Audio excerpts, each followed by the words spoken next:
Jadi tidak benar apa yang dikatakan oleh Surya Chandra, mantan wamen pecatan ini, bahwa seolah-olah Pak Jokowi ingin menorehkan tanda tangan di JIS. Apa hebatnya sih JIS bagi seorang Jokowi yang mempunyai legacy di mana-mana?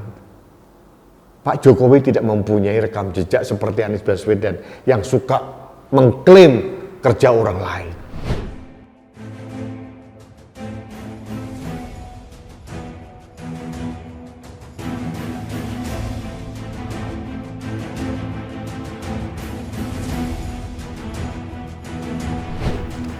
Halo sahabat Indonesia, kita bertemu kembali dalam Opini Rudy. Sahabat Indonesia, masih ingat dulu di Kementerian Agraria dan Tata Ruang ada seorang wakil menteri masih muda, itu diangkat oleh Presiden Jokowi di awal periode kedua Presiden Jokowi, namanya Surya Chandra.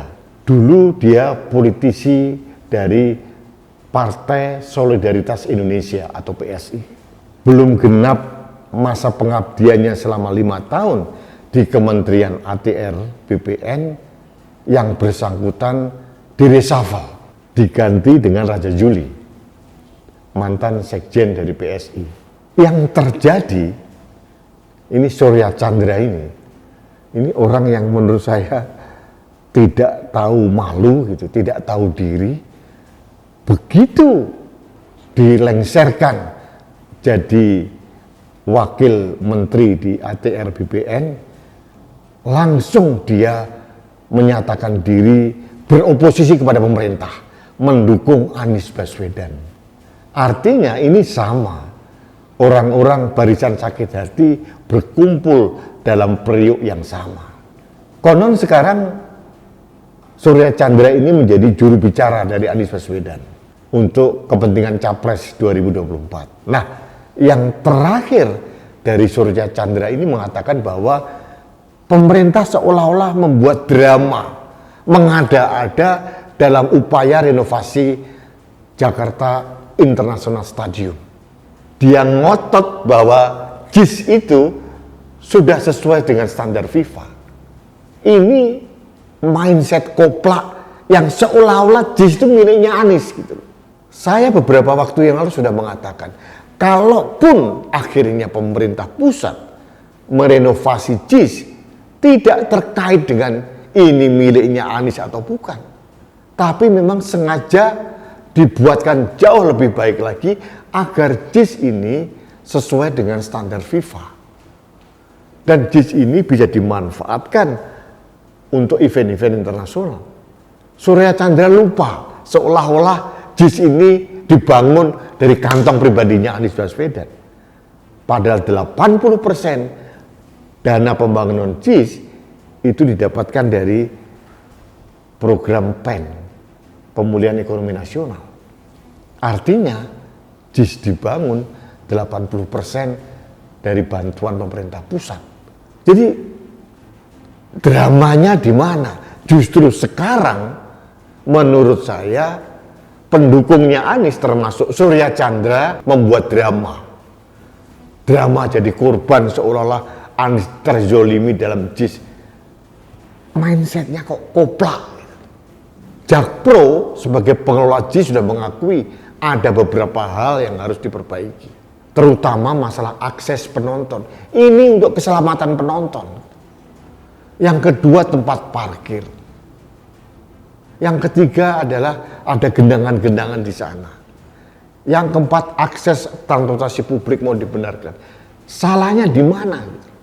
Ini adalah niat baik dari pemerintah agar JIS ini bisa ditingkatkan kualitasnya menjadi stadion yang berstandar FIFA. Jadi tuduhan dari Surya Chandra ini menurut saya adalah drama playing victim. Jadi drama yang menyesatkan, memalukan sebetulnya. Seorang wakil menteri yang sakit hati karena dipecat, kemudian membangun narasi menyerang pemerintah. Kenapa tidak husnuzon, berprasangka baik bahwa pemerintah pusat sedang memperbaiki performa dari JIS. Titik, itu saja. JIS ini bukan milik pribadi Anies Baswedan. Sudah menjadi stadion milik dari Pemda DKI Jakarta yang dikelola oleh Jakpro. Jadi kenapa harus dipermasalahkan seolah-olah ini mengobrak-abrik Anies, ini mengganggu pencitraan Anies? Lucu. Karena mungkin mereka ini berkaca pada apa yang selalu dilakukan. Contoh, pencitraan haji kemarin ternyata gagal karena Ganjar Pranowo juga naik haji, kandas.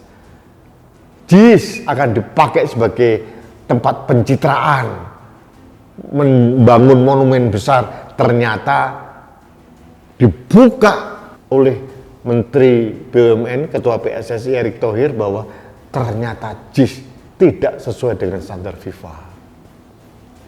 Jadi baik Surya Chandra maupun politisi PKS atau siapapun yang mendukung Anies Baswedan, kalian sadarlah.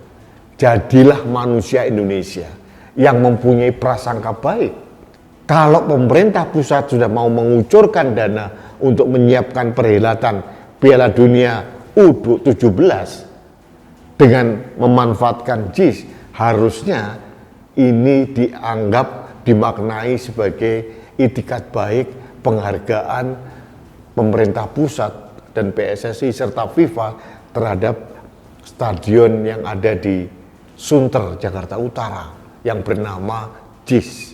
Kalau ternyata ada beberapa aspek teknis dari JIS yang perlu diperbaiki, mulai dari rumput yang tidak standar atau akses penonton yang kurang, transportasi publik juga perlu ditambah, Mbok Yao dimaknai secara positif bahwa ini adalah itikat baik untuk memperbaiki kinerja dari Jakpro yang mengelola JIS. Nanti setelah U17 selesai, otomatis JIS ini akan tampil dengan wajah baru. Jadi tidak benar apa yang dikatakan oleh Surya Chandra, mantan wamen pecatan ini, bahwa seolah-olah Pak Jokowi ingin menorehkan tanda tangan di JIS.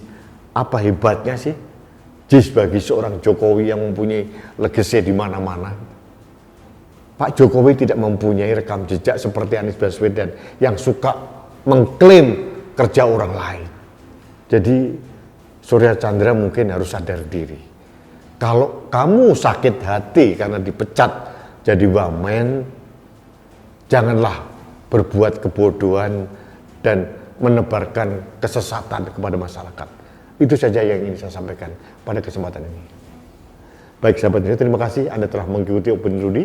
Kita bertemu kembali dalam Opini Rudy selanjutnya. Salam satu Indonesia, salam Pancasila, salam Indonesia damai. Saya Rudy S. Kamri.